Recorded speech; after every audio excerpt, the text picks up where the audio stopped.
မယန်းဒီနုနုလေးတုတ်စားတာအခုမယန်းဒီရစ်မှာပဲလိုင်းမရောက်နိုင်တော့တယ်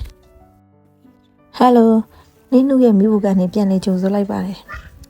မယန်းဒီလေးနုနုလေးလေးအဲ့ဒီအချိန်မှာတုတ်စားရတာကောင်းတယ်ရစ်နွားပြီဆိုရင်မယန်းဒီကထောင်းစားမလားချက်စားမလားကိုနှစ်တက်ရပါတော့ကျမအဖေကလေငပိကြိုက်သလားအမေကငပိအနံ့ငပြားရင်နဲ့မကြိုက်တဲ့လူဆိုတော့သူကဒီမယန်းလေးတုတ်စားလို့ရှင်ပစုံ6လေးနဲ့ဒီလိုစားချုံမှုလေးနဲ့ပဲသူကတုတ်စားတယ်ပေါ့နော်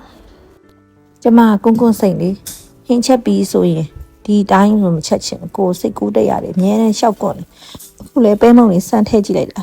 မယန်းလေးကမချင်မဲနဲ့စိတ်နွားရော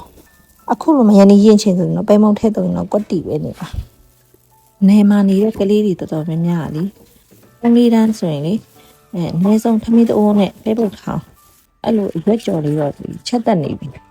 ဟောဒါနဲ့စာကလေးပုတ်စီစမ်းဆိုတာကြားဘူးကြအဲ့ဒါက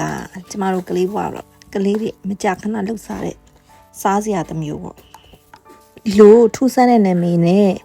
ပျော်စရာကောင်းတဲ့စားစရာကိုတည်တဲ့လူတွေရှိကြလားရှိလို့ရှိရင်မှန်းခဲ့ပြီနော်